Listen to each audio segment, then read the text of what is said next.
Hey everyone, welcome to my YouTube channel, Number One Education. I hope you all are doing well. Today we will study class 10th textbook English, first flights chapter, chapter number 1, A Letter to God, written by G.L. Fuentes. और मैं आपको ये बता दूँ इस video में drive करने से पहले कि आपको इस वीडियो में क्या क्या देखने को मिलेगा। तो आपको इस वीडियो में समरी मिलेगी, एक्सप्लेनेशन मिलेगा, थीम मिलेगा, आयरनी मिलेगी और इसके मैक्सिमम जितनी भी ज़्यादा टफेस्ट वर्ड्स मुझे लगते हैं उन सब के मीनिंग्स मिलेंगे। तो without any further do let's get started. पर एक रिक्वेस्ट है, प्लीज़ लाइक कर दीजिएगा अगर वीडियो पसंद आए, चैनल को सब्सक्राइब कर लीजिएगा और अपने फ्रेंड्स के साथ शेयर करना बिल्कुल ना भूलें। और दूसरी बात, इस वीडियो को पूरा देखें ताकि आपको ये चैप्टर समझ में आए। So let's get started. So the theme of the chapter is, इसमें बेसिकली ये बताया गया है, इसका थीम इसलिए ये रखा गया है क्योंकि इसमें एक फार्मर रहेगा जिसका फेथ टेस्ट किया जाएगा सिचुएशन के हिसाब से। तो इसमें ये बोला गया है कि जो भी इंसान जिसका फेथ बहुत अच्छा होता है, ट्रस्ट बहुत ज़्यादा होता है किसी भी चीज़ के अंदर, तो दे कैन मूव माउंटेन्स, मतलब वो पहाड़ भी हिला सकते हैं। तो ऐसे ही इसमें एक लेंचो नाम का फार्मर होगा जिसकी जब फसल ख़राब हो जाएगी तो वो अपने विश्वास से उतने ही पैसे इकट्ठे करेगा और अपनी फसल को दोबारा से खड़ा करने के लिए पैसे जमा कर लेगा। इनके राइटर के बारे में जानते हैं। Written by G.L. फ्यूंटस, जो कि एक मैक्सिकन नोवेलिस्ट थे, जर्नलिस्ट थे और पोइट भी थे, जिनका जन्म 17 नवंबर 1897 को हुआ था और जिनकी डेथ 10 दिसंबर 1966 को हुई थी। तो अब चलते हैं चैप्टर की तरफ फुल एक्सप्लेनेशन के साथ। तो यहाँ पे बात हो रही है लेंचो के घर की। पहले तो लेंचो का घर जो है वो पूरी वादी में, पूरी इंटायर वैली में इकलौता घर है जो कि क्रेस्ट ऑफ अ लो हिल पर है। क्रेस्ट क्या होता है? क्रेस्ट होता है किसी भी पहाड़ या किसी भी हिल की जो सबसे ऊंची चोटी होती है, उसे बोलते हैं क्रेस्ट।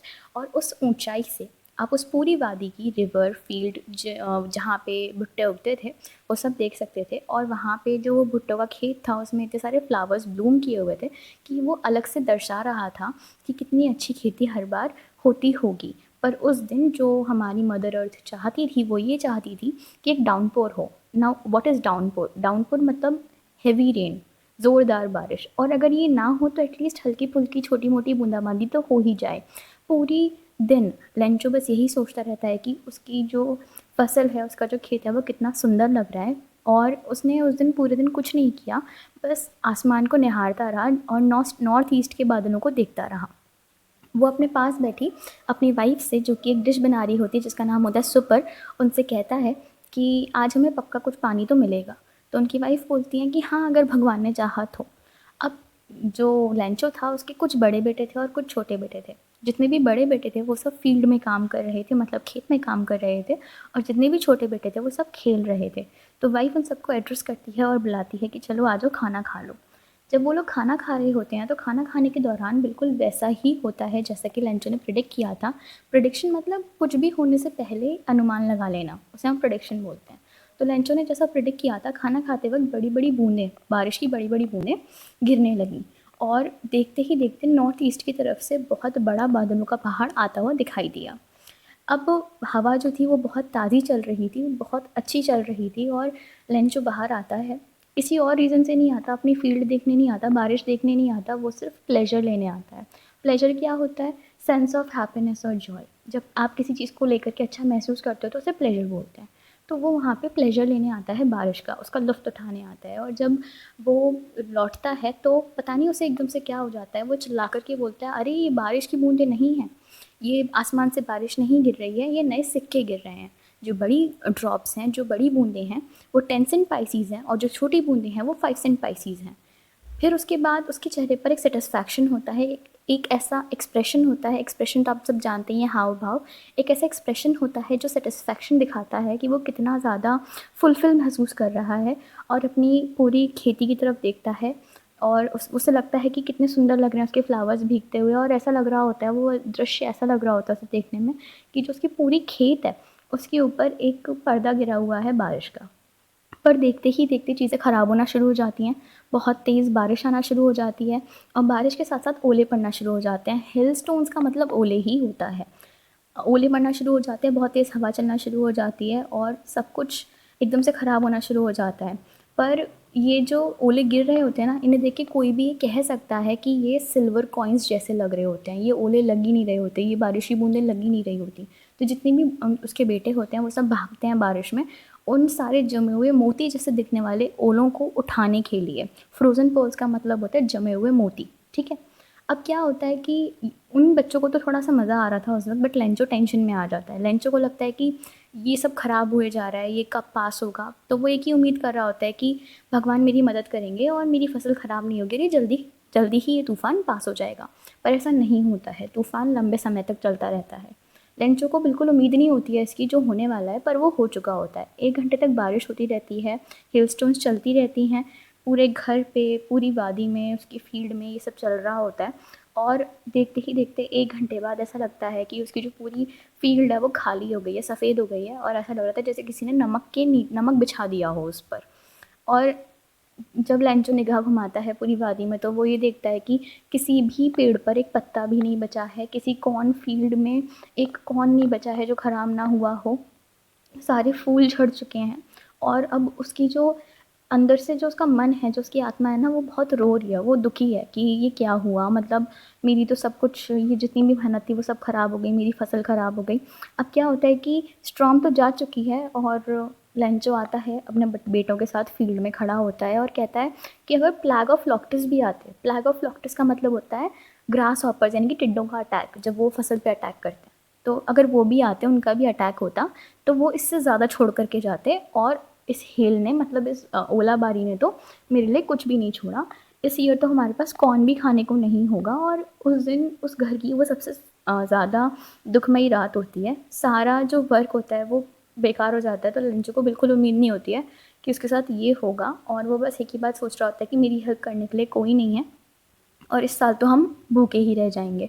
पर कहीं ना कहीं उस सॉलिटरी हाउस में, सॉलिटरी हाउस मतलब जो पूरी वादी में एक लौता घर था, उस घर के अंदर जितने भी लोग थे उन सबका दिल यही कह रहा था कि एक उम्मीद की किरण है, एक आशा की किरण है, वो है भगवान, और वो ज़रूर हमारी मदद करेंगे।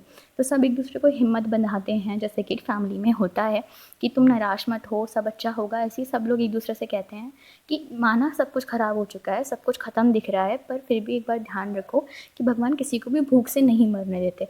तो सब लोग यही बात दोहराते दोहराते सो जाते हैं कि कोई भी भूख से नहीं मरता, कोई भी भूख से नहीं मरता।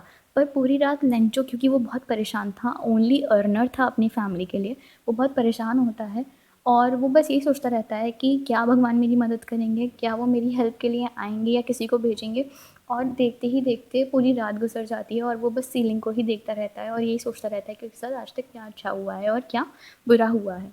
लेंचो इंसान के रूप में ना एक ऐसा ऑक्स था, ऑक्स मतलब एक ऐसा बुल था जो हमेशा फील्ड में, फार्मिंग में लगातार दिन रात काम करता रहता था अपनी फैमिली के लिए।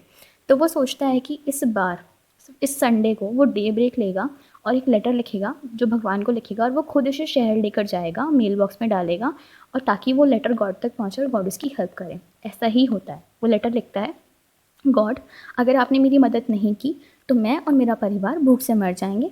हमें 100 पीसोस चाहिए। Now what is peso? Peso है करेंसी, जो कि लेटिन अमेरिकन कंट्रीज़ की करेंसी है। ठीक है, जैसे हमारे यहाँ पैसे होते हैं, इनके यहाँ पीसोज होते हैं। कि अगर आपने मुझे 100 पीसोज नहीं दिए तो मेरी फैमिली और मैं भूखे मर जाएंगे, और ये 100 पीसोज मुझे चाहिए ताकि मैं अपनी फील्ड को दोबारा सो कर सकूं, मतलब दोबारा उसमें खेती बो सकूं और उसे बेच करके अपना आगे का खर्चा चला सकूं। और ये सब कुछ जो भी हुआ है ये आपकी हेल स्टॉर्म की वजह से हुआ है। और वो एनवेलप में उस लेटर को डालता है और उस पर एड्रेस लिखता है टू गॉड, और उसे मेल बॉक्स में डाल देता है।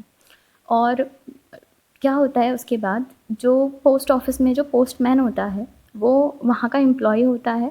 तो वो उस लेटर को लेकर के पोस्ट मास्टर के पास जाता है जो कि उसका बॉस होता है, और हंसते हंसते कहता है कि मेरे पूरे करियर में आज तक मैंने कोई ऐसा लेटर नहीं देखा जिसमें टू गॉड लिखा हो। मैंने सारे एड्रेसेस देखे हैं बट आज तक कभी कोई ऐसा एड्रेस नहीं देखा।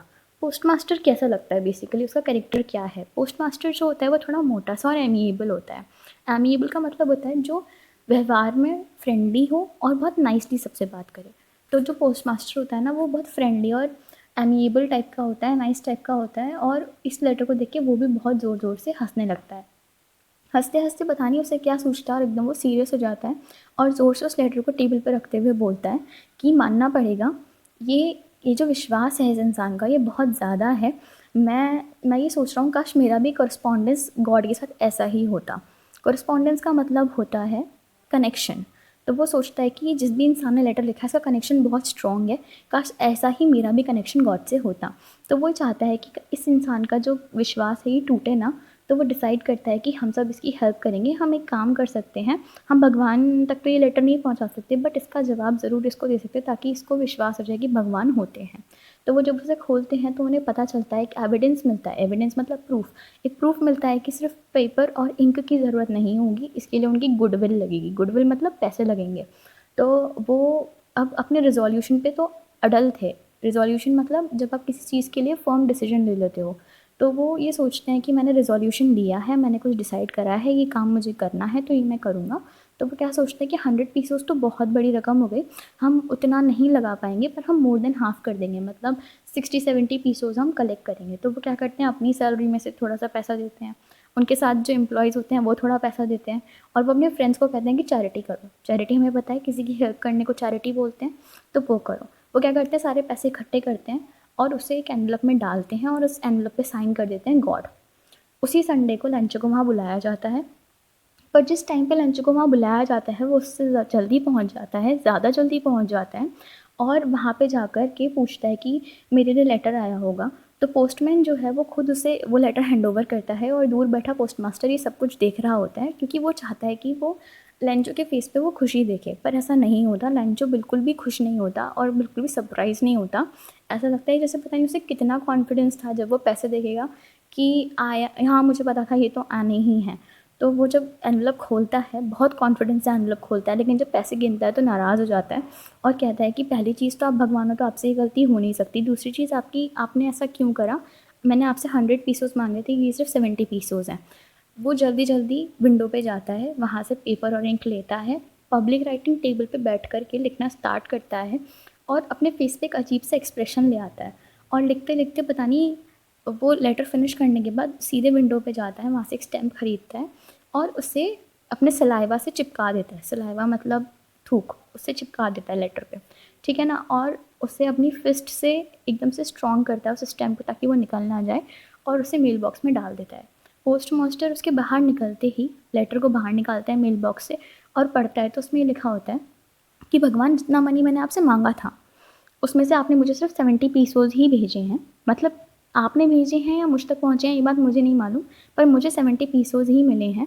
अगली बार जो आप मनी भेजोगे वो डायरेक्टली मेरे को भेजना, मेल के थ्रू मत भेजना, क्योंकि पोस्ट ऑफिस के जो एम्प्लॉयज़ हैं ये सब क्रूक्स हैं। क्रूक्स मतलब ख़राब लोग, अच्छे नहीं हैं।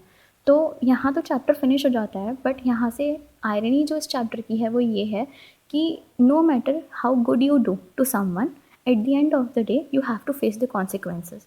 मतलब आप कितना भी अच्छा कर लो बट एट द एंड जिसके लिए आप अच्छा करते हो वो कहीं ना कहीं उस कॉन्सिक्वेंसेस में आपको डाल ही देता है कि आप बुरे बन जाते हो।